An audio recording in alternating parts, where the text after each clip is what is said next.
Terima kasih. Bismillahirrahmanirrahim. Assalamualaikum warahmatullahi wabarakatuh. Alhamdulillahirrahmanirrahim. Wassalatu wassalamu ala asyrofil anbiya'i wal mursalin wa ala alihi washabihi ajma'in. Raditu billahi rabban wa bil islami dinan wa bi Muhammadin nabiyyan wa rasulah wa bi jinna ilman nafi'a wa judibana. Yang saya hormati Ketua DKM Masjid Al-Furqon, yang saya hormati pimpinan cabang BENJI, yang saya hormati pimpinan Panti Muhammadiyah Kukusan 2 beserta jajarannya, yang saya hormati bapak-bapak, ibu-ibu semua yang saya tidak sebutkan satu persatu namanya, namun tidak mengurangi rasa hormat dan takdim saya. Marilah sama-sama kita menjadikan puji serta syukur kita kepada Allah Subhanahu wa Ta'ala, yang mana pada siang hari ini atas rahmatnya dan karunia-Nya kita masih bisa berkegiatan di Masjid Al-Furqon ini.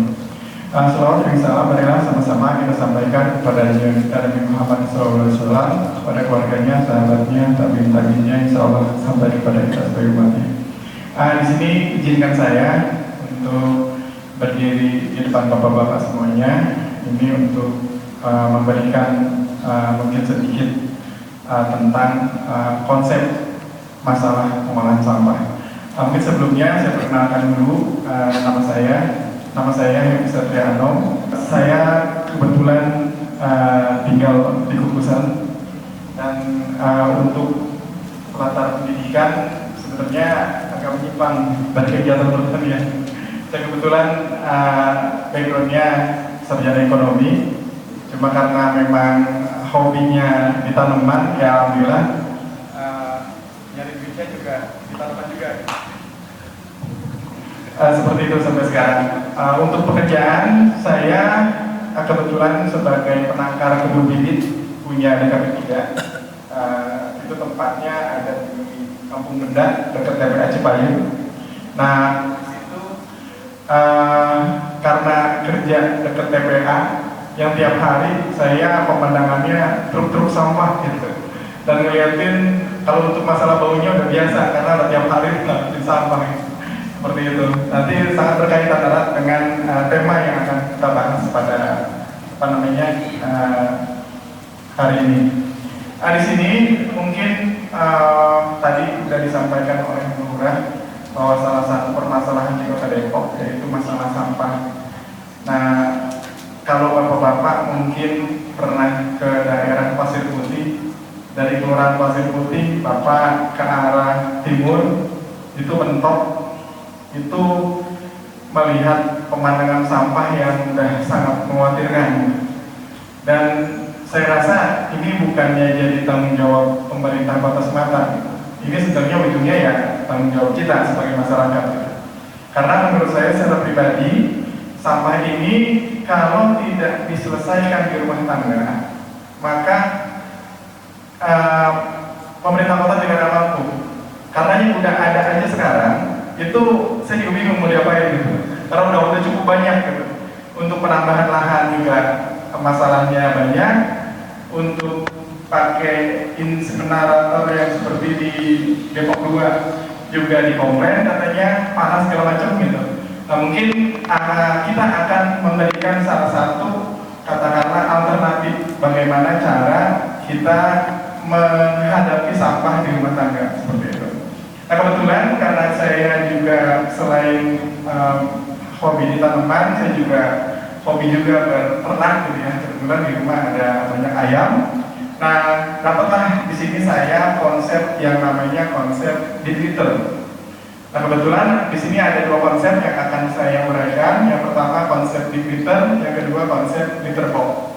Mungkin pertama kita perkenalkan dulu apa yang namanya konsep deep litter. Sebenarnya metode konsep deep litter ini sederhananya seperti ini. Kita melihara ayam, terus kandangnya itu kita kasih alas atau sarapan, apa sih namanya? Alasnya lah gitu. Kandangnya kita kasih alas, yaitu berupa daun-daun kering. Ini bisa mungkin dari serutan kayu atau sampah yang kalau bapak-bapak di sini di Kukusan rata-rata punya pohon alpukat gitu kan. sampah-sampah alpukat bisa masuk kandang ayam gitu. Nah di sini juga bisa juga kita masukkan sampah dari rumah tangga, dari dapur. Jadi bekas-bekas makanan, bekas sayuran nanti bisa masuk ke sini. Ini seperti ini konsepnya.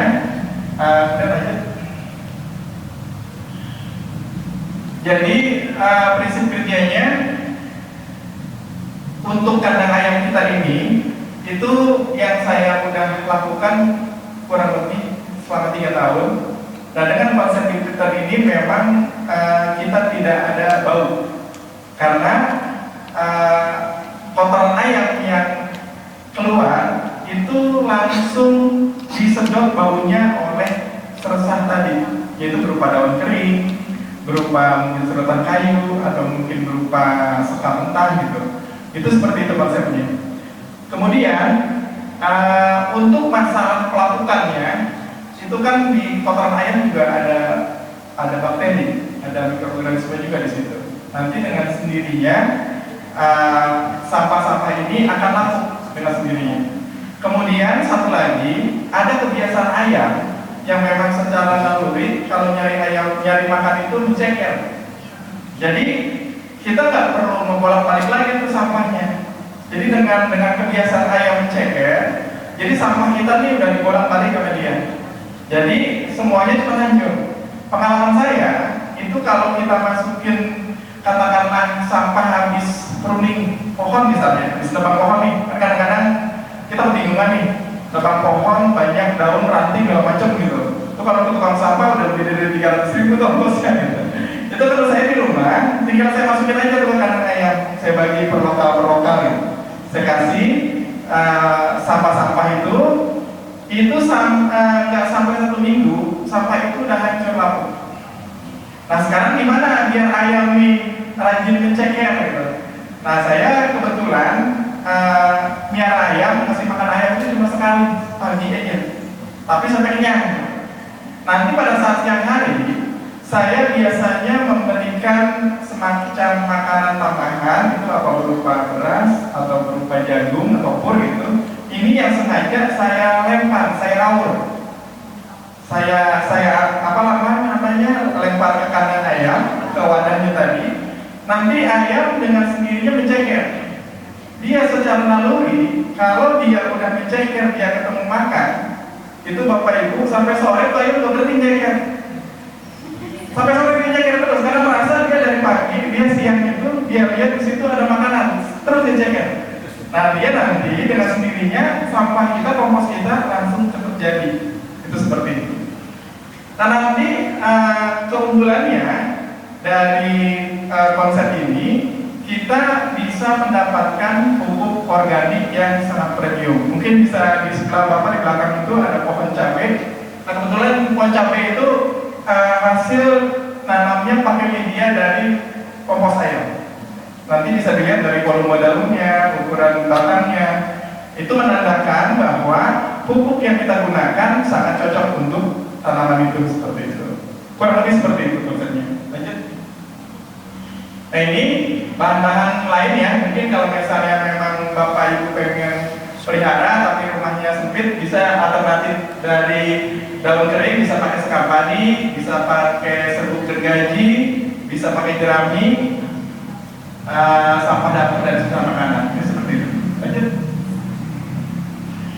Untuk langkah penerapan, yang paling pertama sebenarnya kalau mau bagus itu pada saat kita bikin kandang, sebelum kita pasang batu untuk untuk keliling kandang, sebaiknya kita gali lubang dulu. Gali lubang yang agak dalam. Nanti kita masukkan kayu-kayu yang udah mulai lapuk, kayu-kayu kering, bekas daun sampah, bekas mungkin kalau bekas bangunan bekas ada bekas kasok gitu, bekas itu taruh di bagian bawah. Nanti setelah itu baru kita urut dengan sekam mentah. Nanti baru tuh kita masukin daun-daun kering segala macam. Ini tujuannya untuk menyerap air. Kalau misalnya di situ kebetulan kelebihan air. Dan nanti juga itu bagian kayu-kayu lapuk itu nanti dengan sendirinya kan banyak rakyat tuh biasanya kalau ada kayu, ada bekas segala macam, terus juga banyak binatang-binatang kecil lainnya. itu justru nantinya bakal jadi makanan tambahan untuk ayam kita. Jadi ayam kita bisa dibilang 100% organik dengan konsep seperti ini. Lanjut. Nah ini keunggulannya yang pertama, kita memang hemat tenaga dan air, terus mengurangi bau juga, lalat juga tidak ada. Yang paling penting yaitu kita mendapatkan pupuk kompos. Nah kemudian untuk ayamnya sendiri, karena ayam itu punya sifat dia mainnya itu kalau di kebun nyeker segala macam, ayam ini lebih bahagia hidupnya ketimbang kita cuma kurungin yang nggak nyeker, nggak apa ya, kalau orang kamu bilang kekipu ya, tandanya dia senang gitu, seperti itu. Pertumbuhannya juga berbeda, ayamnya juga seperti itu. Yang paling penting yaitu kita sudah menyelesaikan permasalahan sampah kita itu selesai di rumah tangga, itu seperti itu. Ini konsep yang pertama, nanti kita. Kemudian yang selanjutnya, setiap suatu konsep tentunya ada kekurangan dan ada kelebihan. Nah untuk kekurangannya, pada saat kotoran ini tidak buru-buru kita panen, itu kan menumpuk ya, numpuk, dan mungkin ayamnya juga kurang menceker. Memang nanti akan ada resiko amonia yang tinggi. Sebenarnya ini antisipasinya kita bisa bantu dengan cara membalik atau kita panen buru-buru. Kalau saya sih di rumah untuk konsep repeater ini biasanya 3 bulan sekali saya panen pupuknya. Nanti setelah kita panen, kita tinggal masukin lagi tuh sampah-sampah kering. Kadang-kadang kalau sampah di rumah nggak ada, sampai ke kebun saya nyari untuk alas kandang seperti ini. Kemudian kalau misalnya kebetulan kandang kita masuk air, nah tentunya di sini ada kelembaban. Makanya nanti saya sarankan pada saat membuat kandang, sebaiknya kandang kita ini nggak kena air langsung, sebaiknya kering gitu. Ini juga salah satu untuk menghindari kelembaban yang tinggi seperti itu. Bisa di sini antisipasinya, bisa juga kita menambahkan arang. Arang ini bisa apakah arang kayu atau juga kalau di pertanian itu ada sekam bakar, bisa juga seperti itu. Atau juga bisa kita menambahkan molase yaitu berupa N4.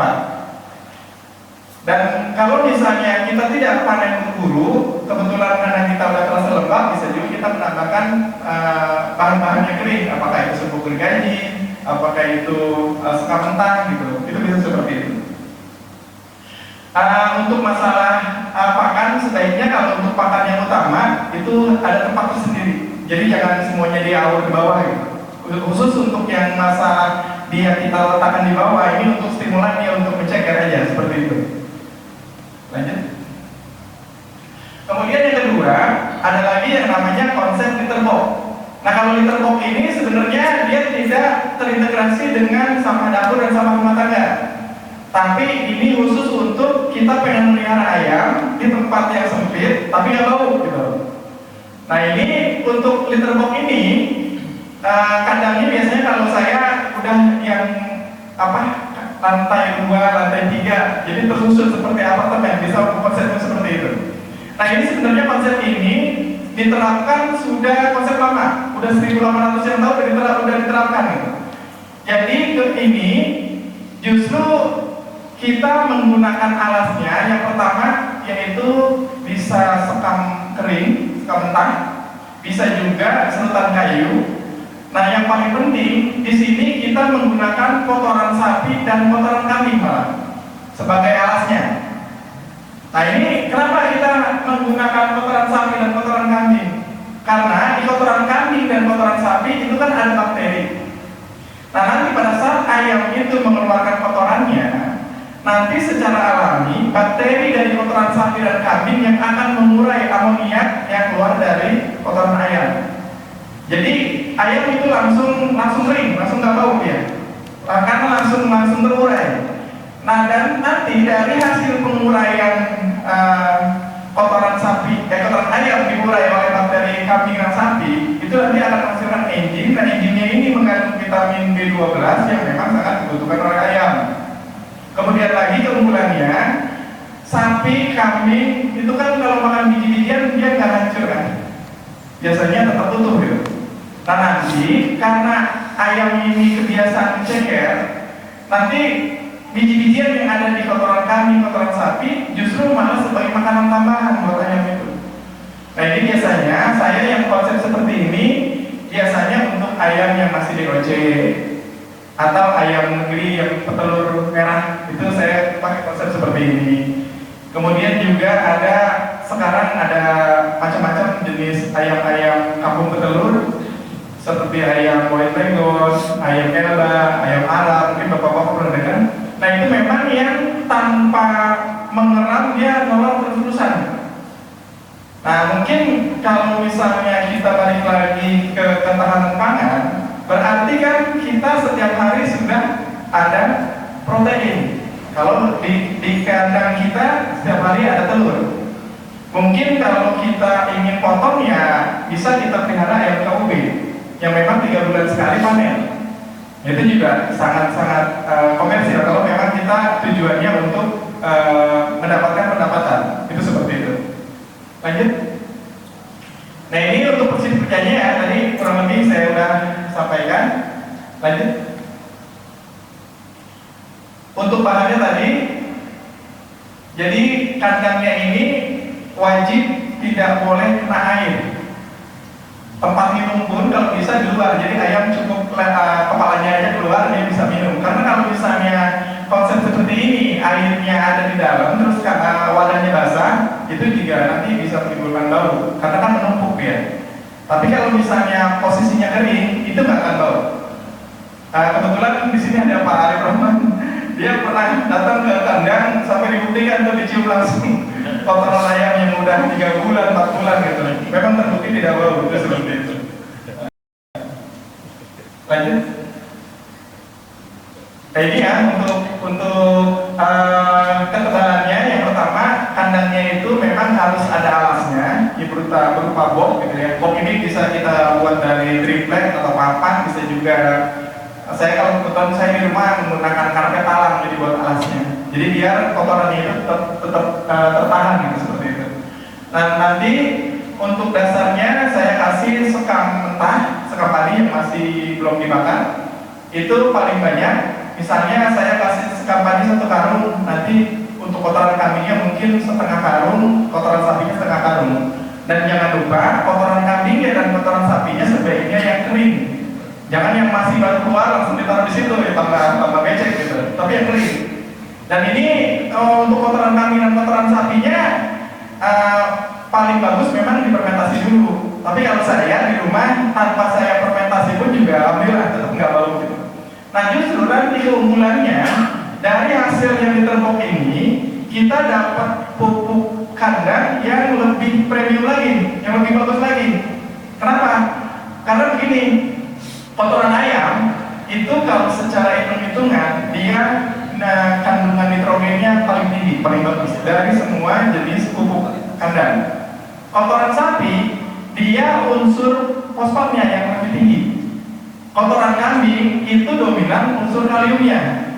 Kalau misalnya N-nya udah tinggi dari ayam, P-nya udah tinggi dari sapi, K-nya udah tinggi dari kambing, kan kita udah dapat NPK tuh. Belum yang mikronya tuh pupuk. Makanya kalau misalnya kita terapkan seperti ini, kalau berintegrasi dengan kita bercocok tanam, mau itu tanaman buah, tanaman sayur, kita udah nggak usah beli pupuk kimia lagi. Berarti udah ringan lagi di biaya kita gitu. Itu seperti itu. Lanjut. Nah ini ada studi kasus tentang pertanakan ayam konsep seperti ini. Jadi udah ada yang hitung itu hemat biayanya bisa 30%. Terus hasilnya juga untuk pupuk yang bisa 1 ton per bulan kalau memang kita kandangnya agak besar gitu. Dan untuk masalah kematian ayam, alhamdulillah saya udah 3 tahun menerapkan konsep ini. Biasanya kalau kita ternak ayam tentunya pasti mengalami yang namanya kalau di Jawa tuh bilangnya aratan ya. Kalau kita di sini ayam sakit tetelok, pasti tuh setiap periode biar ayam pasti ada itu. Alhamdulillah nih saya udah 3 tahun untuk penyakit ayam yang seperti itu nggak ada. Alhamdulillah. Nah balik lagi untuk masalah sampah, saya biasanya pagi-pagi dari rumah tuh sudah mengumpulkan sampah yang dari rumah saya. Kebetulan kandang ayam di tempat ibu saya di atas. Nah itu sampah dari rumah saya dan dari rumah ibu itu saya gabung. Nah untuk bekas-bekas makanan, bekas sayuran, saya langsung masukin tuh ke yang sistem tadi, yang sistem deep filter. Masukin ke situ, nanti ayam udah silakan dia makan. Karena ayam itu sifatnya gini, kalau misalnya kita kasih bekas makanan, mau itu bekas sayur, bekas buah, yang bisa dia makan, akan dia makan. Yang tidak habis dia makan, itu akan terurai jadi pupuk kompos. Jadi nggak ada yang buang sama sekali. Yang kedua, pada saat pagi-pagi, misalnya kita menyapu halaman, kan ada daun tuh banyak, mungkin bekas-bekas kleang, daun kering, segala macam, masuk juga ke kandang ayam. Nah, untuk gelas-gelas aqua segala macam saya biasanya itu saya kumpulkan dalam karung. Nanti kita penuh satu karung, saya panggil pemulung. Saya suruh bawa. Nggak saya jual. Kalau saya jual katanya terlalu nulis, semuanya dijadiin duit gitu. Kemudian kalau untuk sampah plastik, nah kebetulan saya untuk peternakan ayam ini saya mengadopsi orang-orang Thailand yang ternak ayam. Jadi di rumah itu saya siapkan tungku dari tanah liat. Nah nanti plastik-plastik yang bekas ini kalau malam, apalagi cuaca itu hujan, itu biasanya saya bakar, saya campur kayu. Tapi saya cuma mendapatkan asapnya aja sekedar, jadi terkontrol. Tujuannya asapnya ini justru untuk mungkin Pak Jafar karena dia peternak sapi sangat dibutuhkan oleh hewan. Pertama untuk mengusir mungkin serangga semacam nyamuk, lalat. Yang kedua sebenarnya virus dan bakteri yang ada di kandang ayam atau di kandang sapi dengan adanya asap sebenarnya itu bisa hilang. Mungkin orang tua kita dulu kalau misalnya di kebun kan kadang-kadang suka nabun tuh. Nah itu sebenarnya buat mengusir serangga, mengusir penyakit. Ya kalau sekarang mungkin nabun sembarangan diomelin sama Bu Lurah, jadi kerapasan ya Bu Lurah ya. Ya seperti itu. Ya mungkin kurang lebih seperti itu Bapak Ibu yang saya sampaikan. Di sini silakan kita berinteraksi aja sambil pertanyaan. Nah nanti mungkin dari Bapak Ibu yang bertanya, kebetulan saya ada Cikudaki yang tadi saya kasih buluran, Cikudaki Koren, kemudian ada alpukat Sipendil, dan ada beberapa cabai rawit. Nanti buat Bapak Ibu sebagai penanya akan mendapatkan hadiah gitu.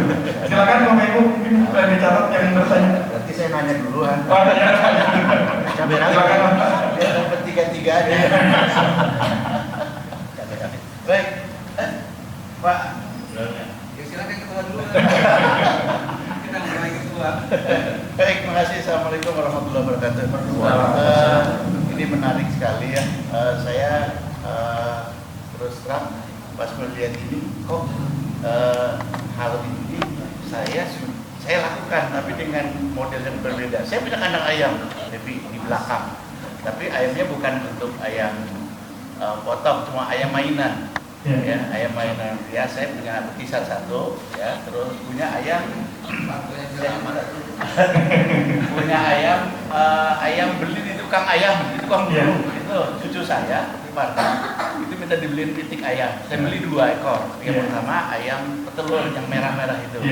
Alhamdulillah itu ternyata setelah besar, walaupun kita kalau hitung-hitungan ekonomi ya kita ya bangkrut lah. Gitu.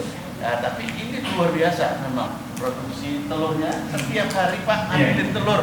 Padahal ayamnya cuma 2, cuma dikasih makan pagi ngambil telur 2 pagi.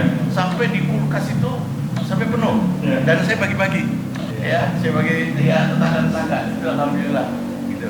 Nah, ini pengalaman dan itu saya pakai cuma saya atasnya saya pakai bambu. Ya, saya kasih dia bolong untuk kotorannya jatuh ke bawah, tapi bawahnya saya kasih pasir.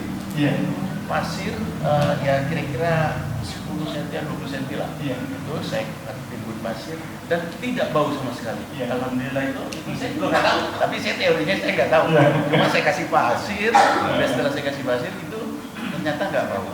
Dan sampai sekarang. Dan satu lagi ada ayam sekarang sudah jadi jago, ayam yang pitik saya beli itu udah jadi jago. Cuma saya bingung. Saya kalau udah saya bosen, itu ayam yang petelur kan kalau udah waktu itu pas 2 hari, udah dia nggak udah ngelor lah, ngerepotin kata saya gitu kan, kasih makan.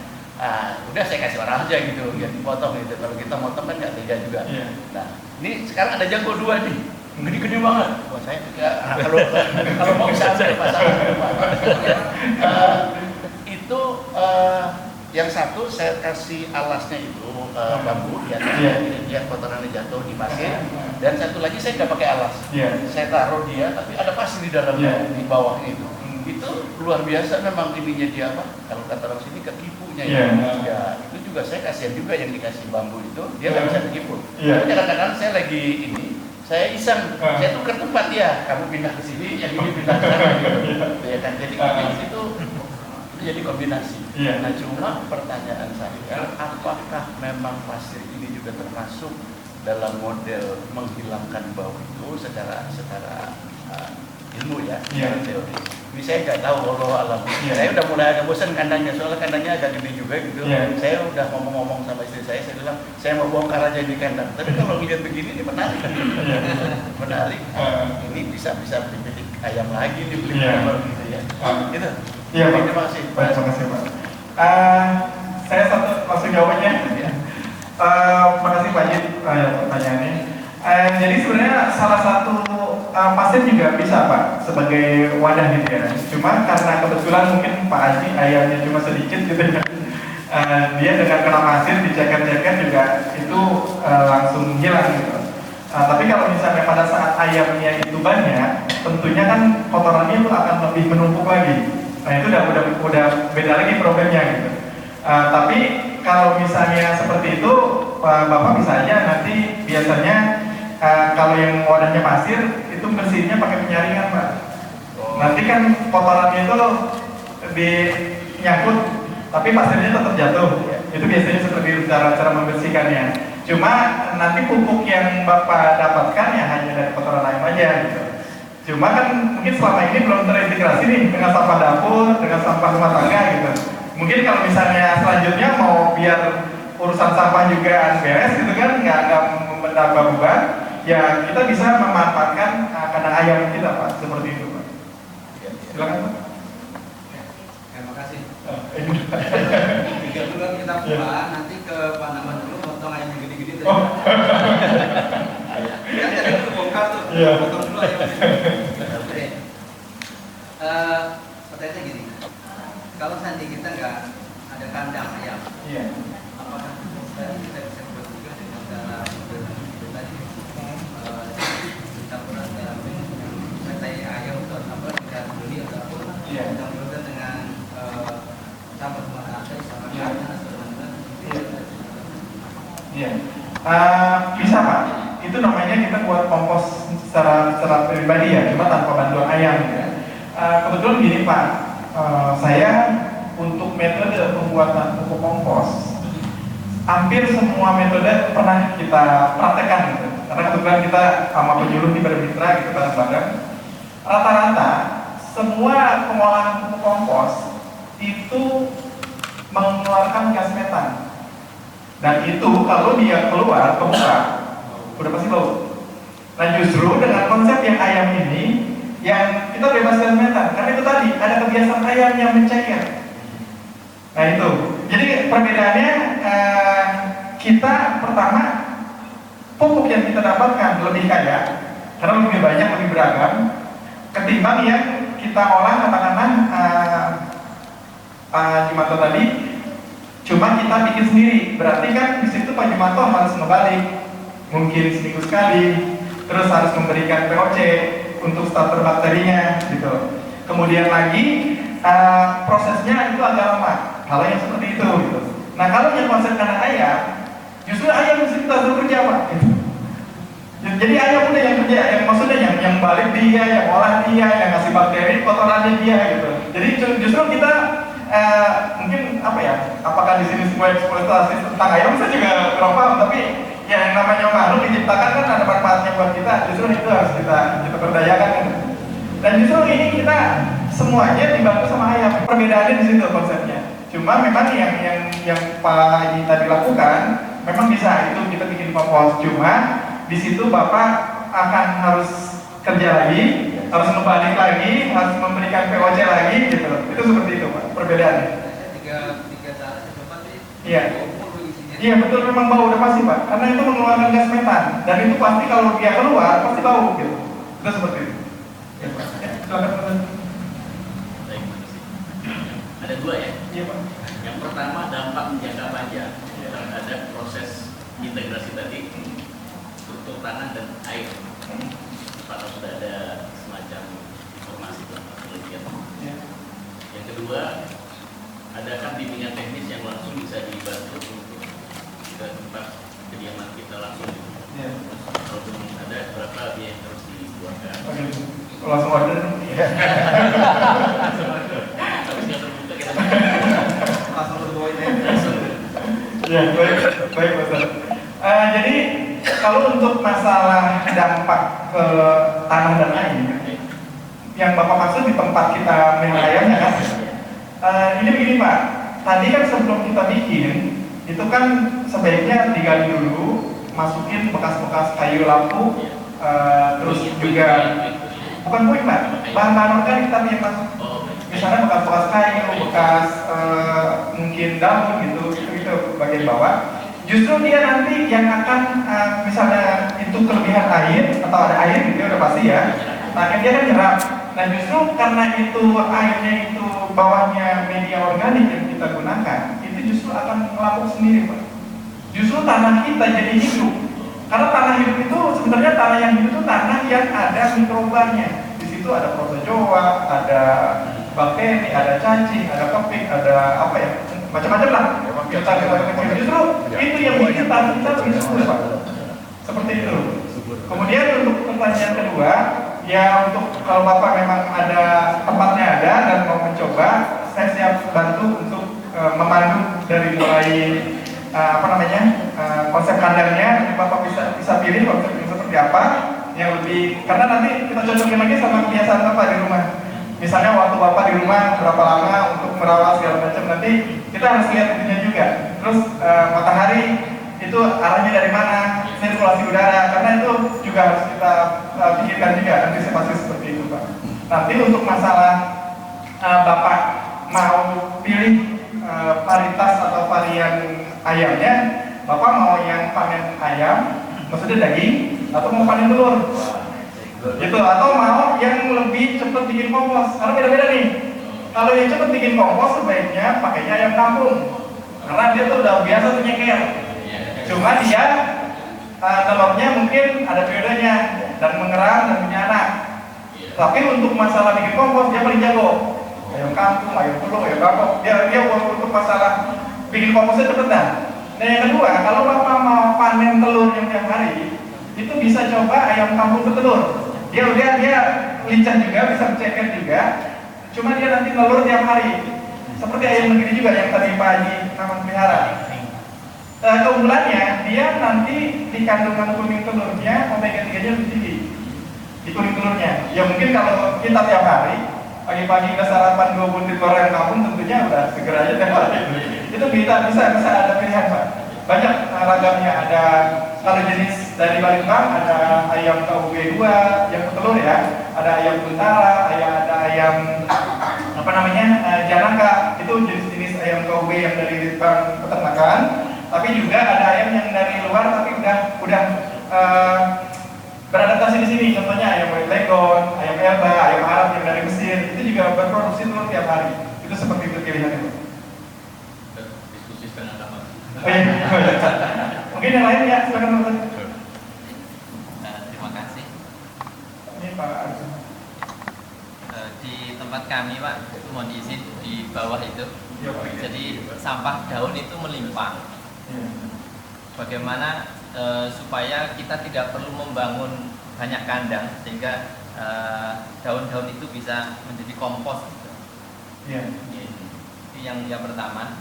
Yang kedua, kita sudah mencoba untuk mengumpulkan sampah organik. Alhamdulillah selama 1 bulan ini sudah dapat 3 ember. Dan untuk magotnya itu sudah setiap hari kita panen untuk makan lele dan ayam yang modelnya tadi coba-coba itu tadi. Jadi bukan deep litter atau litter box, tapi deep litter box. karena berawal salah salah pengertian gitu. Oke. Jadi kami mau diarahkan kemana dulu yang harus kita mulai kalau kita nanti membangun pondok ayam itu kayaknya perlu banyak karena sampah daun di kami melimpah, Pak. Iya. Terima kasih. Ya, makasih Bapak. Kalau menurut saya justru semakin banyaknya sampah daun, justru berkahnya semakin banyak gitu. Karena saya terus terang aja, saya sangat membutuhkan sampah daun. Karena saya kebetulan kan pegang kerjaan perawatan taman juga. Itu kalau habis potong rumput sama mangkas pohon, itu sampahnya saya bawa pulang. Kenapa? Karena saya justru butuh buat alas kandang ayam di tempat saya. Kebetulan di depan rumah ada yang jualan pisang, kulitnya banyak. Biasanya dibuang untuk pasar kemiri sama mereka. Saya bilang, jangan dibuang, kenapa? Saya butuh gitu. Nah, alhamdulillah pupuk saya itu dalam satu lokal itu bisa dapat 5 karung. Satu lokal kandang ayam itu isi paling sepasang ya. Dan justru ya dengan saya katakanlah udah swasembada pupuk, jadi ada yang lari ke tanaman hias, ke tanaman buah, sampai-sampai saya beli garapan juga di Tasos karena udah banyak pupuk gitu. Ya jadi justru dengan adanya banyak sampah daun seperti di Alika, ya menurut saya itu potensi yang harus memang dimanfaatkan. Cuma memang nanti ada beberapa alternatif. Apakah sampah daunnya bisa ditampung tersendiri, dia jadi kompos gitu ya, atau juga nanti melalui konsep ini. Konsep digital. Jadi pekerjaannya sedikit, nanti ayam yang bekerja. Itu seperti itu, Pak Ustadz. Terus kalau misalnya tadi Pak Ustadz juga mungkin udah miara maggot ya, justru itu tambah enak. Ayam juga punya makanan tambahan, proteinnya dia.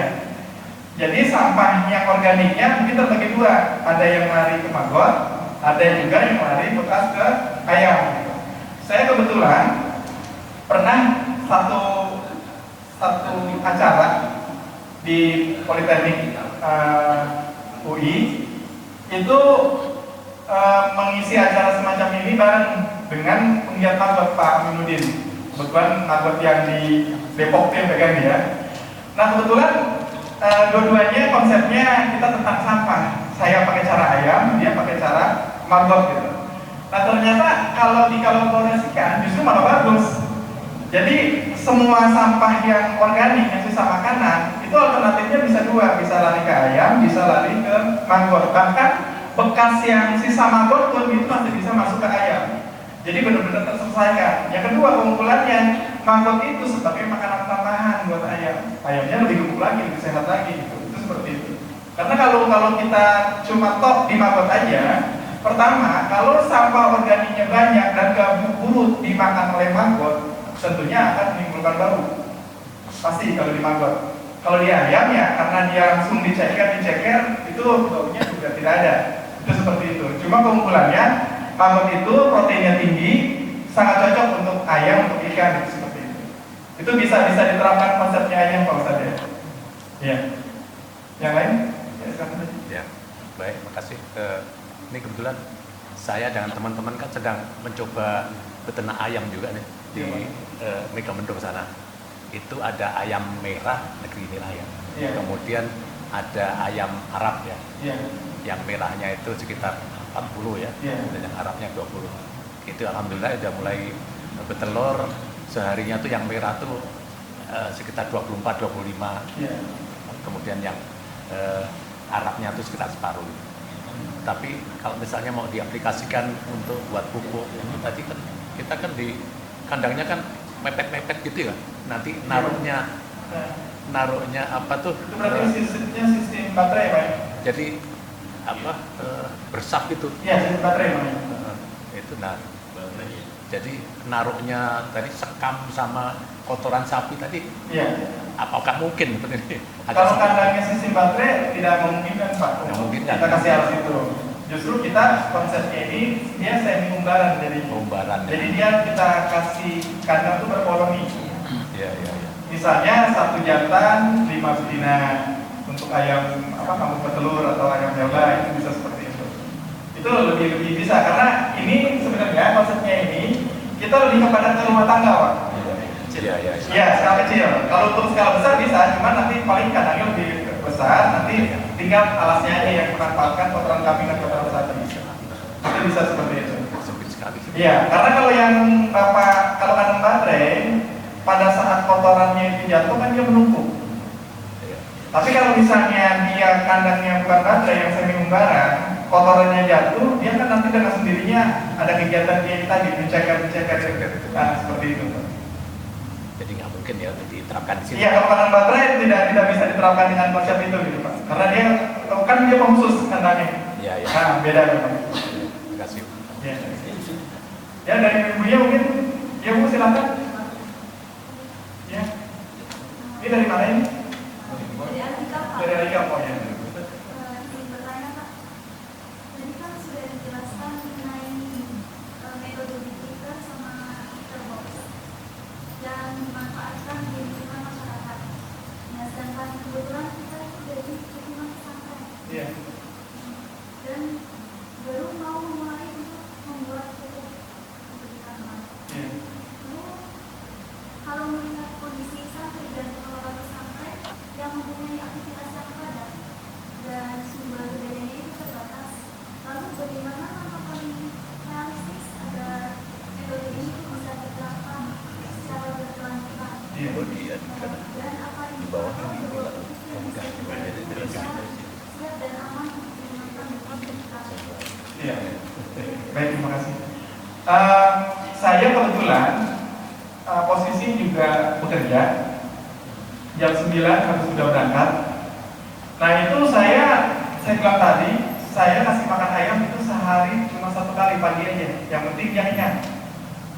Karena ayam kalau kita lihat dia secara liar, pada saat tenggoroknya udah penuh, selebihnya dia main sebenarnya, bukan hanya makan. Saya mempelajari seperti itu.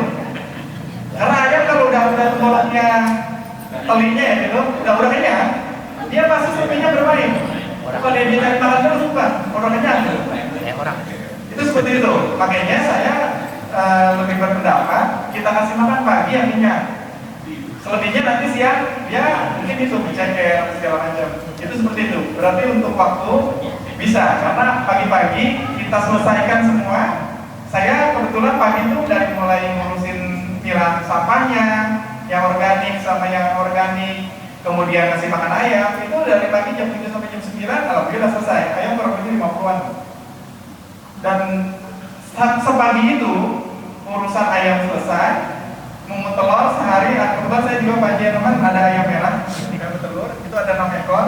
Alhamdulillah sehari itu 4 sampai 6. Untuk 2 rumah tangga, alhamdulillah berlimpah Pak. Bahkan untuk tetangga yang biasa ngasih nasi pagi-pagi, suka ngasih nasi, itu kadang-kadang kita kasih reward kembali, kasih telur 2, misalnya nasi banyak, ya seminggu sekali mah kita berbagi juga sama tetangga gitu. Itu seperti itu. Ini semata-mata hanya untuk memunculkan mereka biar peduli juga dengan sampah gitu, karena mereka antri dengan sisa makanan ini. Balik lagi tadi, untuk masalah waktu saya rasa itu bisa diatur ya. Yang kedua, potensinya dialihkan, sampah organiknya tadi sampah daun banyak tadi kata Pak Ustadz Arifman. Kemudian di sana kan santri makan, minum, tentunya ada sisa kan. Dari dapur ada sisa kan. Nah itu justru potensi yang bisa dikembangkan. Maksudnya diadopsikan di kandang ayam seperti itu. Nah untuk pupuk, ini ada 2 kebetulan kan dari konsep di Twitter dan Twitterbox. Kalau yang untuk konsep di Twitter yang tadi langsung umbaran di tanah, itu pupuknya habis diangkat langsung dipakai, saya jamin pohon kita nggak kepanasan. Karena pada saat kita ambil itu pupuk, itu udah nggak terasa panas, udah nggak lengket, dan udah nggak bau. Itu kan cara ciri-ciri pupuk itu sudah matang, itu kan itu. Pertama nggak lengket, nggak bau, warnanya udah berubah dari warna aslinya. Misalnya kalau kotoran kambing, bulat-bulat, kalau dia udah hancur, warnanya udah hitam, kayak warna tanah, itu udah jadi. Mungkin kalau bapak-bapak membuktikan, silakan pupuk kandang itu kita fermentasi. Ya jadinya udah seperti itu gitu. Seperti itu. Jadi untuk dialihkan saya rasa bisa diterapkan ya. Untuk konsepnya, untuk waktunya juga bisa diatur. Dan untuk tadi, untuk pupuknya, kalau dia menerapkan konsep di Twitter, itu pupuknya tidak perlu difermentasi lagi. Jadi bisa langsung digunakan. Tapi kalau yang untuk konsep literbox itu memang sebaiknya difermentasi dulu. Kalau saya supaya lebih simpel di rumah, kebetulan kan dua konsep ini saya terapkan nih. Jadi pada saat yang literbox ini udah penuh, wah udah 1 bulan nih, waktunya diganti, udah numpuk. Saya keruk, nggak saya masukin dalam karung, saya masukin justru ke bagian yang di filter yang bawah. Biar ayam yang di bawah tuh nyeker lagi. Jadi pupuknya saya lebih double lagi tuh kandungannya, karena semua unsur ada di situ. Itu seperti itu. Kalau di rumah saya gitu. Cuma kalau yang tadi, kalau misalnya memang diterapkan seperti itu ya bisa. Jadi yang untuk literbox sebaiknya itu kalau mau dipakai sebaiknya difermentasi dulu. Ya selamat datang Bu Maya. Sudah datang menyuruh Pak. Ada lagi nggak buat saya pertanyaan ini? Karena Bu Maya sudah datang. Ya, satu barangkali mungkin yang menjadi pikiran saya ini kotoran kucing. Iya. Ya, kotoran kucing karena di rumah itu kucing kampung banyak datang, dikasih makan dan nggak peduli. Ya, padahal kucing anak saya sih cuma 2 sebetulnya. Ya, tapi ini temennya banyak nih yang dari kampung. Nah ini kotoran banyak. Nah yang saya lakukan selama itu dengan pasir. Ya, saya kasih tempat dia di satu, bukan di kotak itu ya, di tempat terbuka. Ya, saya kasih aur pasir banyak di situ. Kalau dia nggak mau buang air di situ, ya udah saya ambil, saya taruh di situ kotorannya. Ya, alhamdulillah ternyata memang pasir itu menghilangkan bau, tidak bau sama sekali. Ya alhamdulillah. Jadi apakah ada kiat model ini ayam dengan kotoran? Kan kalau kotoran kucing kalau nggak salah dia kan panas ya. Dia kalau di rumput aja rumput itu mati, gitu kan? Nah ini bisa nggak nih kotoran kucing? Atau belum pernah dilakukan? Kalau kucing saya campur ke ayam itu beberapa. Karena baunya double. Cuma ini ada trik buat kucing liar ya, mungkin yang biasa buang kotoran di seputaran rumah kita gitu. Saya kebetulan ngerawat taman dan itu bagian depan itu selalu kalau lagi motong rumput kucing itu kesal juga karena kan dia kan kemana-mana gitu kan. Kebetulan ketemu trik, jadi kita cari mungkin bekas-bekas galon mineral gitu, bekas galon lah, galon-galon bekas gitu, isiin air, terus kasih warna atau dicat dengan warna-warna cerah, merah, kuning gitu. Taruh pas dia suka buang kotoran. Insya Allah ini efektif, itu dijauhin.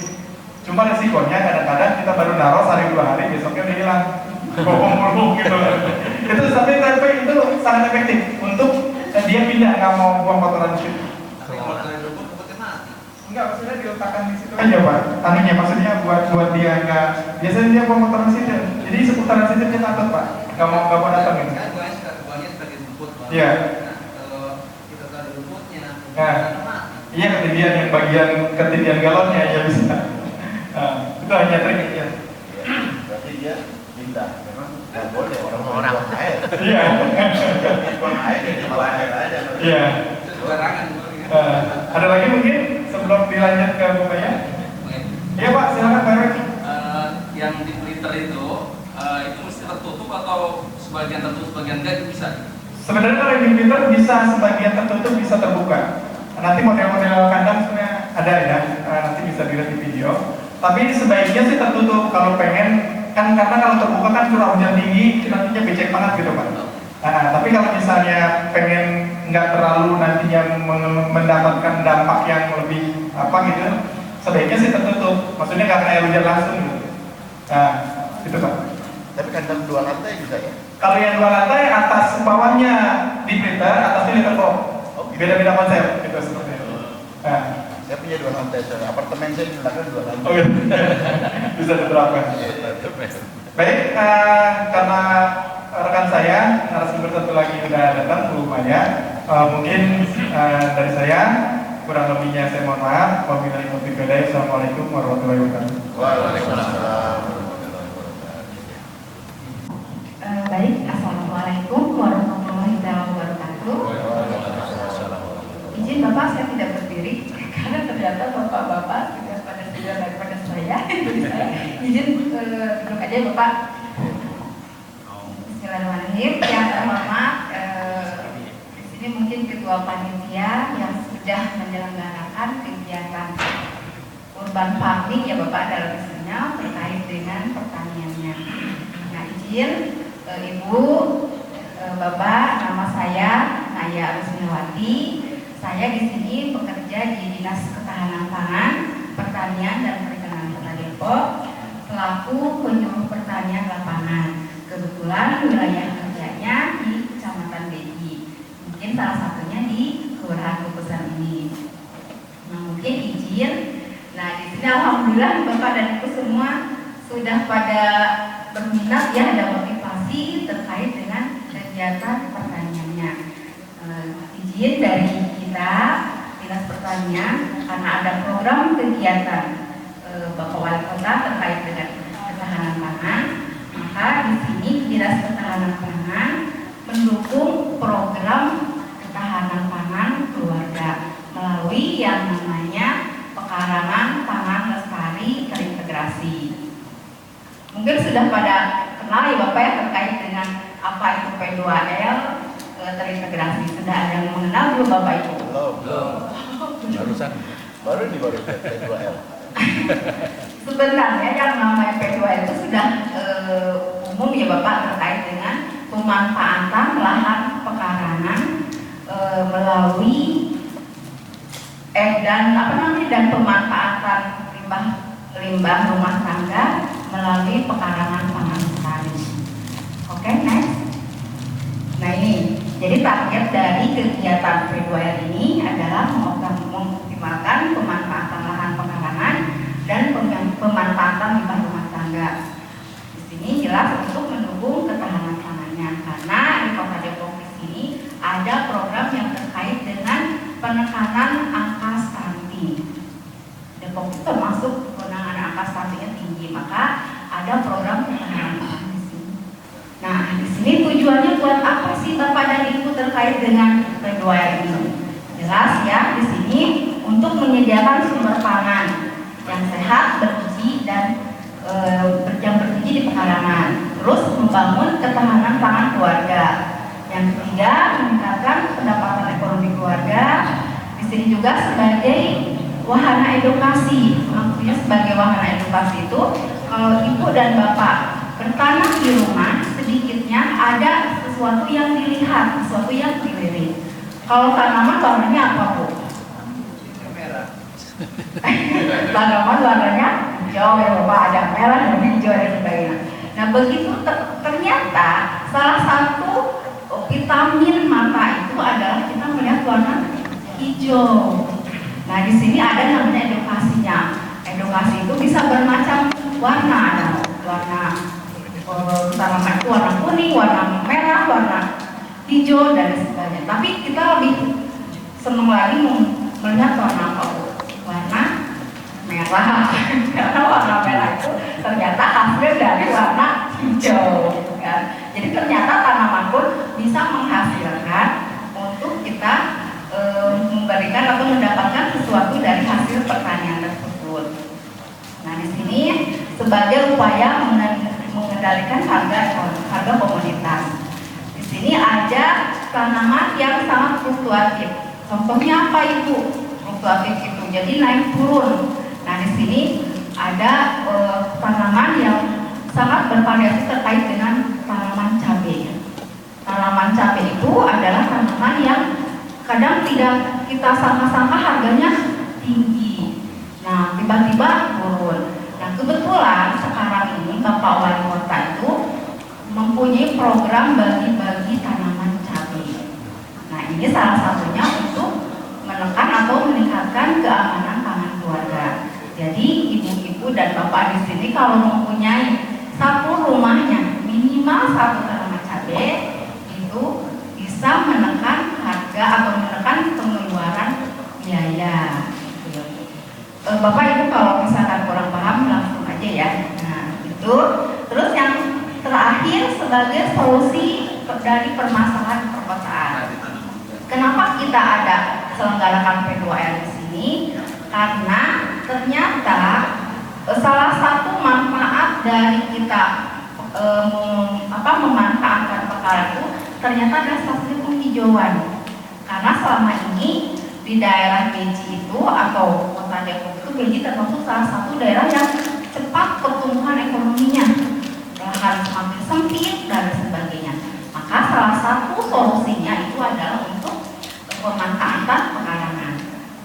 tidak ada tanaman atau apapun yang di rumah itu terasa gersang, benar tidak Bapak Ibu?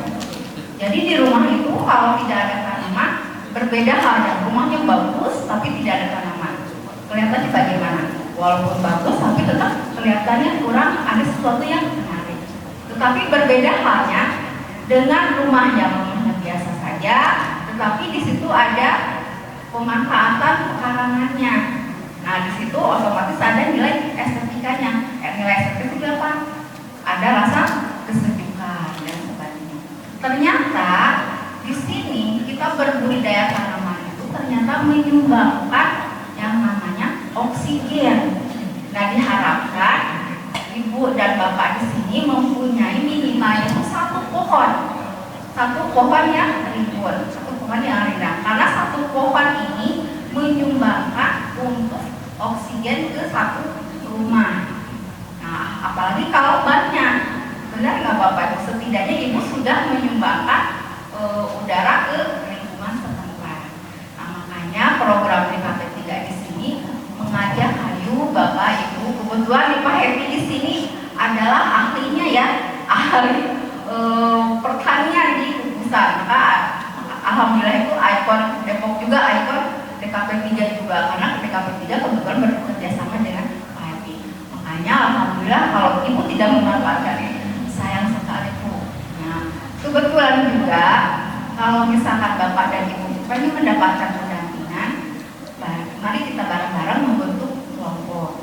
Karena kalau kita dari dinas ketahanan pangan, kalau untuk pembinaan tidak hanya perorangan, tetapi kita ada satu kelompok. Nah di sini kelompok di sini bertugasnya atau fungsinya itu sebagai kelas belajar. Kelas belajar mau itu ada materi apa, tentang budidaya apa, kita adakan satu kelompok di situ. Jadi jangan sampai wah saya Bu saya mau minta ini, saya datang satu orang, nanti datang lagi. Tapi kalau kita satu pertemuan seperti ini akan lebih enaknya karena satu kepala ya Bu ya. Nah mau apapun informasi disampaikan di mungkin itu tugas saya sebagai penyuluh itu membina kelompok. Oke next.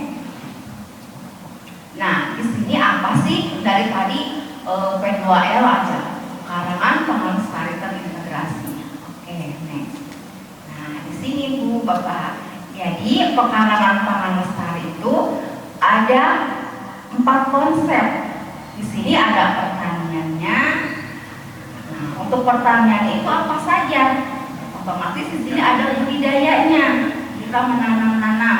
Budidaya apa saja? Budidaya tanaman, tanaman sayuran, tanaman buah-buahan dan sebagainya. Terus ada perikanannya. Perikanannya yang paling gampang itu terkait dengan budidaya ikan konsumsi, baik itu ikan lele, ikan nila dan lain sebagainya. Nah, di sini juga ada peternakannya.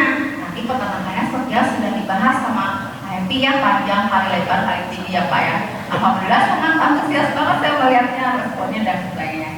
Bahkan sudah ada yang menerapkan ya Bapak Ibu. Ya alhamdulillah gitu ya. Nah, terus yang terakhir tadi limbah rumah tangganya. Nah, di sini ternyata peranan keluarga dalam pemanfaatan limbah rumah tangga itu sangat penting. Karena selama ini Bu, saya tanya Bu, kalau Ibu di rumahnya sampahnya dikemanakan Ibu? Buang ke tempat sampah. Dibuang ya, dibuang kemana Ibu? Ke tempat sampah, nanti ada yang mengambil. Nah terus yang pemulungnya diambil kemana? Dibuang ke TPA. Nah oleh karena itu, karena di sini ada yang namanya kegiatan P2L atau pekarangan pangan lestari terintegrasi dengan sampah. Nah, ayo kita mulai mengolah sampahnya. Tadi kebetulan Pak Happy sudah berkenan memberikan materi tentang pemanfaatan sampahnya untuk pakan ternak. Nah, kalau bidang pertaniannya mungkin kita olahnya menjadi apa? Menjadi pupuk. Pupuknya pupuk apa? Ada pupuk padat dan ada pupuk cair. Nah, kalau pupuk padat itu dalamnya pembuatan kompos. Jadi kompos itu kita manfaatkan nanti untuk tanaman juga. Nah, Ada juga yang pupuk cairnya. Mungkin selama ini ibu bapak sudah mendengar terkait yang namanya eco engine. Ada yang sudah mendengar bapak ibu eco engine? Nah, sudah ya. Iya, itu memang sudah semuanya sudah ini ya, sudah paham lah, sudah pada tahu. Nah, ini jadi terkait dengan yang namanya pekarangan pangan lestari terintegrasi. Jadi ada 4 komunitas di sini yang sangat berkaitan. Jadi dari kita untuk kita. Nah, segala sesuatunya kalau kita rajin di pekarangan terkait dengan pemanfaatan pertaniannya, insya Allah ini tidak akan merasa dalam istilah kekurangan ya Bu ya. Kekurangannya apa? Karena ibu bisa memanfaatkan rumahnya menjadi ada yang namanya 4 unsur Bu dari pekarangan sendiri yang terkait dengan lumbung hidupnya, yang terkait dengan warung hidupnya, yang terkait dengan apotek hidupnya, yang terkait dengan bank hidupnya. Kalau di sini alhamdulillah ya perusahaan itu merupakan salah satu ikon Kota Depok itu buahnya itu adalah alpukat. Nah di sini unsur tadi kalau alpukat itu merupakan salah satu unsur dari bank hidupnya. Kenapa dikatakan bank hidup? Nah karena yang namanya pohon alpukat itu bisa menghasilkan bahkan tidak hanya 100-200 sih Bapak yang dihasilkan dari buah tersebut. Satu pohon bisa menghasilkan 1 perpu Bapak pipin ini. Nah ini mungkin kebetulan cerita ya Bapak Ibu di BPP ketika saya rumah penyuluh itu ada 2 tanaman alpukat. Nah di situ kita bisa setiap kali panen itu mengumpulkan 2 biji. Nah alhamdulillah makanya di sini dikatakan tanaman atau bank hidupnya itu bisa dari tanaman tabungan. Nah terus yang tadi unsur yang kedua itu ada yang namanya warung hidup. Nah kalau pekarangan kita ditanami dengan warung hidup, yang artinya tanaman warung hidup adalah apa Bu? Ada yang tahu?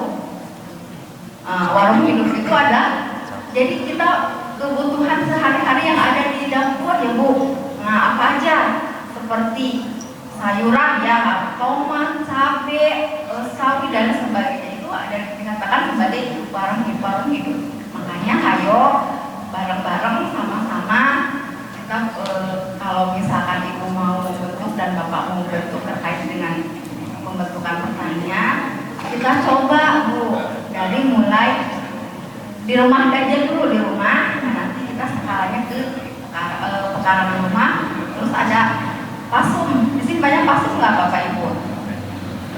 Kalau lahan pasum, berarti kita tetap ke lahan rumah ya otomatis. Nah itu kita bisa setidaknya mengurangi pengeluaran biaya untuk pemanfaatan untuk dapur ya Bu ya. Jadi karena dari lahan tersebut kita tersedia terkait dengan cabenya, terkait dengan terongnya, tomatnya dan sebagainya. Nah juga ada unsur yang ketiga itu terkait dengan kegiatan apotek hidup.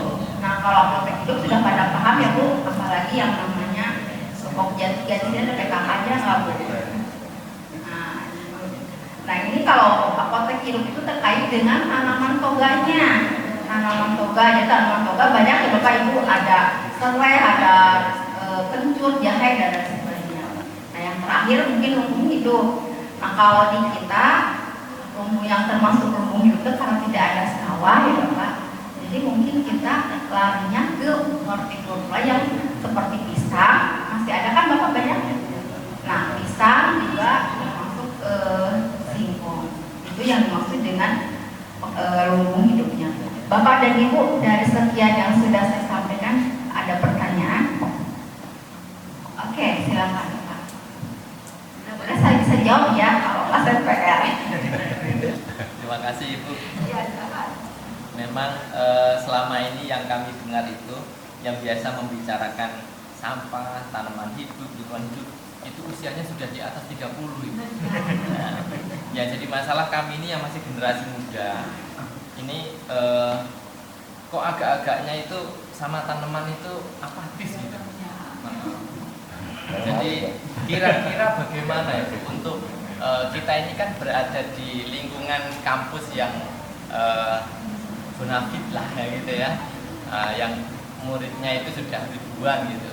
Akan tetapi melihat lingkungan hidup yang ada di sekitar kita, khususnya sampah ini, subhanallah kemarin kita sudah bersama Pak RW itu coba menelusuri sungai itu, yang katanya lingkungan kita lingkungan berpendidikan, alhamdulillah sampahnya juga luar biasa. Gitu. Nah, seperti apa kira-kira apa ya triknya gitu supaya kita bisa menyadarkan teman-teman mahasiswa ini. Oke, wabil khusus pupusan ini sudah tidak ada lahan yang terbuka kecuali kos-kosan saja. Oke, terima kasih. Memang terima kasih. Aduh, saya juga bingung ya kalau begini. Kita mengajari yang sudah berpendidikan ya Pak ya. Nah, mungkin kita kalau misalkan karena lingkungan ini lingkungan mahasiswa yang banyak bagaimana menyadarkannya, mungkin kita ajak bicara ya, atau adanya keterlibatan Bapak, keterlibatan terkait dengan urban farmingnya. Nah, bagaimana cara memanfaatkan dari limbah-limbah rumah tangga tersebut, kan kalau limbah rumah tangga itu ada organik dan anorganiknya. Nah, mungkin secara skala kecil aja tuh Bapak ya, kita rangkul beberapa yang misalkan yang bisa memotivasi mereka bersama. Kita ajak ngobrol dulu, kita coba dulu adakan yang namanya demplot, dan dari tadi pengolahan limbah rumah tangga dari sampah dulu. Kalau selama ini kan yang namanya bekas air mineral itu kan suka dibuang. Nah, kita bikin pot. Nah, pot itu kita warna-warniin sehingga menjadi cantik. Nah, itu sebagai edukasi mereka untuk sebagai awal daya tarik mereka. Wah, ternyata bagus ya. Nah, kalau misalkan memang yang namanya untuk memotivasi itu kadang susah ya Pak, dari sekian puluh menjadi seberapa persennya, ujung-ujungnya hanya segelintir orang. Tapi setidaknya kita sudah memberikan ini loh, kalau misalkan kita dalam memang peduli terhadap lingkungan, ini loh hasilnya. Selain bisa dipandang, selain bisa itu ternyata bisa menjadi edukasi. Kalau kita mendapatkan skala yang banyak. Memang selama ini saya juga belum berhasil ya dalam sedikitnya untuk memotivasi. Ada kalau misalkan yang benar-benar mencintai itu biasanya bapak-bapak yang sudah benar bakti. Nah, kalau untuk mengisi kekosongan waktunya, mereka senang mencintai tanaman. Tapi kalau untuk anak muda, nah mungkin dibangkitkannya atau dimotivasi terkait dengan pengolahan atau kreasi terkait dengan limbah anorganiknya. Mungkin Pak bisa jawab minta ini Pak. Kalau dari Bapak mau nambahin enggak? Mungkin itu Pak dari saya. Ada yang lain? Oh boleh Bapak, silakan. Baik, makasih. Ya. Menindaklanjuti pertanyaan Ustaz Arif tadi ya. Memang kalau saya melihat yang tertarik dengan hal-hal bukan hobi ya sebetulnya ya mengisi kekosongan waktu dengan orang-orang yang sudah sepuh ya, yang sudah mendekati ya udah asar lah ya.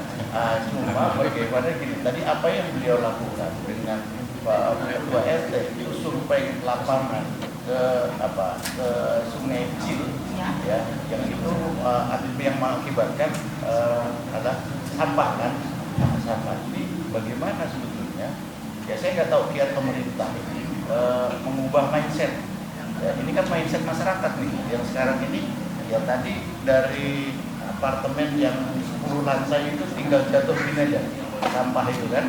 Nah itu kan mindset dia. Kalau kita orang Muslim mah bilangnya ini akhlaknya mereka ini bagaimana cara mengubahnya. Cuma upaya-upaya pemerintah ini kan segmennya kan segmen ya, bukan anak orang-orang yang tidak orang bodoh gitu ya, orang-orang yang pintar. Nah ini kalau dulu penyuluhan itu kan masyarakat yang memang belum berpendidikan, penyuluhan lapangan. Nah sekarang ini yang dilakukan pemerintah ini apa sih sebetulnya untuk mengubah mindset ini? Terima kasih Bapak. Kebetulan ini pengalamannya di daerah Demang Pak Amerika. Nah, jadi di pinggir sungainya itu mereka biasanya ada program terkait dengan penanaman buah unggulan Pemerintah. Ya, salah satunya dengan anggur, bimbing, nangka dan sebagainya. Jadi untuk menyadarkan mereka itu, atau sekarang ini Bapak, kita punya warga nih, kita bareng-bareng dengan Pak RW, dengan Pak RT, dengan para tokoh, bareng-bareng kita kumpulan, ayo kita memanfaatkan yang namanya Kali Ciliwung tersebut atau pinggiran dengan memanfaatkan ikon Kota Depok. Nah untuk tanamannya bisa langsung kita pengajuan ke dinas, yaitu mungkin salah satunya pengajuan ke dinas untuk meminta bibit tersebut. Nah jadi mudah-mudahan dengan harapan, kalau selama ini kan biasanya yang namanya pinggiran itu tidak ada pohon ya Bapak ya, tidak ada pohon, tidak ada perawatan dan sebagainya. Tapi kalau ada aktivitas kita nih warga, mudah-mudahan menyadarkan mereka Pak yang selama ini yang ternyata ada kegiatan yang di bawah itu.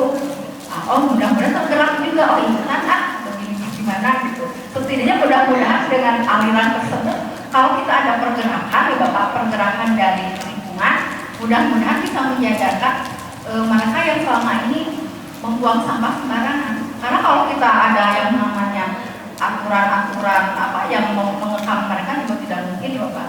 Tapi kalau kita selagi wah ini ada nih ternyata yang ada orangnya atau ada pengolahannya, ada bentuknya, mudah-mudahan partisipasi mereka juga sadar gitu kan. Itu mungkin Bapak. Oke, silakan Bapak. Mungkin sedikit ya. Silakan. Barangkali salah satunya ya, ini yang saya inginkan ya. Mungkin nggak kita membangun budaya penyuluhan ke sekolah-sekolah dasar terutama, karena untuk karakter building itu kan di usia dini ya gitu ya. Karena saya juga melakukan rutinitas di rumah, memilah anak-anak itu sudah secara auto memilah sampah. Misalkan organik di wastafel itu ada dudukan untuk naruh, terus yang daur ulang itu di kantong terpisah dengan yang murni sampah, dan itu sudah terbiasa, anak-anak pun sudah. Nah kalau itu semua kebangun, nah terutama mungkin kalau rumah kan kita juga penyuluhan ke rumah-rumah kan, barangkali ke anak-anak usia awal di sekolah-sekolah dasar mungkin ada model penyuluhan rolling ke semua sekolah-sekolah supaya anak kebangun budaya pilah sampah yang baik, dan lanjut mungkin untuk pengembangan pengelolaan sampah organiknya juga. Iya Bapak. Jadi kebetulan sebetulnya ada program Kampung Caraka ya Bapak. Nah Kampung Caraka ini kampung cerdas ramah keluarga. Nah di situ di plotnya di 1 RW. Nah di situ semua ada 7 instansi yang terlibat, itu mulai dari bukan 7 instansi ya, 7 kegiatan, dari mulai PAUD-nya, Posyandunya, PR-nya, terus Proklimnya, P2L-nya, RW ramah anaknya dan sebagainya. Malahan itu sudah dilakukan di 2023. Nah, ini merupakan tahun ketiga. Nah, tapi memang sasarannya tidak seluruhnya, hanya untuk 1 RW. Nah, kebetulan kalau yang di Kukusan itu adanya di RW 2. Nah, itu pun memang dari kegiatan tersebut ada yang namanya urban farming. Nah, urban farming itu mulai dari remaja, lansia, anak PAUD. Kita sudah mencoba ke 3 tahun ini. Tapi memang ya Bapak yang namanya juga belum adanya ya Pak, kalau dalam ini belum ada kesadaran, mungkin ya kesadaran yang membuat mereka tergerak. Apalagi kalau anak kecil kan kotor-kotoran nggak mau dan sebagainya. Walaupun kita ajak sambil bermain dan sebagainya, ada beberapa yang motivasi, tapi yang sebagian memang budaya kita tuh memang budaya yang sudah dimanjakan kali Bapak. Kita juga tidak bisa menyalahkan, tapi memang itulah pengaruh ya. Jadi kitanya yang harus terus menerus memotivasi mereka. Nah untuk pengembangan ke setiap tahun kita juga pengen Bapak. Tapi kalau kita ujung-ujung datang juga tidak mungkin. Tapi kalau misalkan Bapak atau di sini warga di sini ada yang pengen anak kecilnya diajarin, bukan diajarin kali ya, diajak main terkait dengan budidaya atau setidaknya mereka kayak kita menanam dari limbah rumah tangganya dari plastik gitu kan, atau dari air galon atau air bekas minumnya. Nah kalau misalkan mau begitu silahkan bersurat. Nah bersurat nanti ke dinas, nanti dinas akan posisi ke penjualnya. Harapan kita juga pengennya begitu Bapak. Nah kebetulan yang sekarang ada kegiatan pun di Tanah Baru. Nah kebetulan si KWT di sini di bawahnya itu ada PAUD.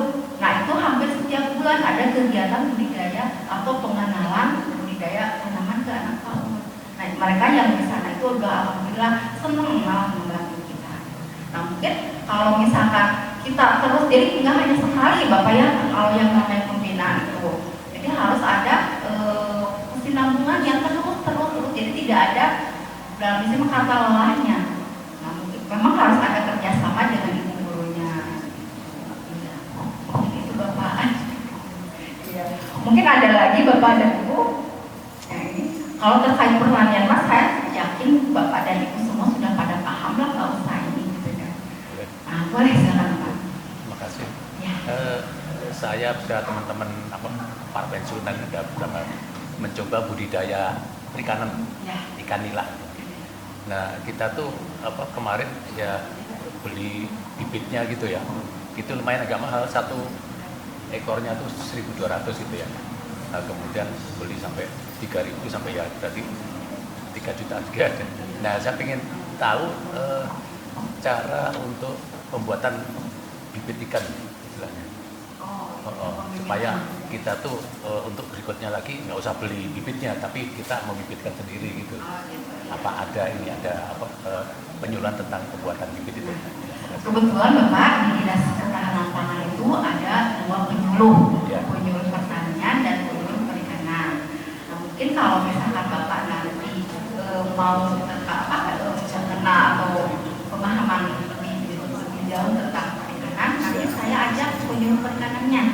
Nah, ya, karena kalau saya menerangkan takutnya saya salah tahunya kalau misalkan Bapak mau budidaya untuk pembibitan ikan nila itu dikasih sapu aja, sapu tadi ya Pak, sapu. Nah di situ nanti bertelur, karena yang namanya dipisahkan dulu si indukan tersebut, nah untuk dipijahkan, nah nanti bertelur sendiri gitu Pak. Dikasih sapu bukan sapu kelapa, ijuk ya. Ijuk.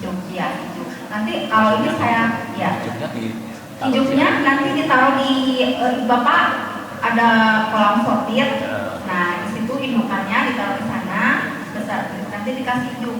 Jadi biangnya jantan dan betina disimpan di situ. Nanti mereka bertelur, nah bertelurnya ditaruh biasanya disimpannya di akar bawah hijuk tersebut. Nah nanti hijuk-hijuknya itu dipindahkan Pak, ke kolam yang lain lagi, nah nanti akan bertelur. Jadi begitu Pak.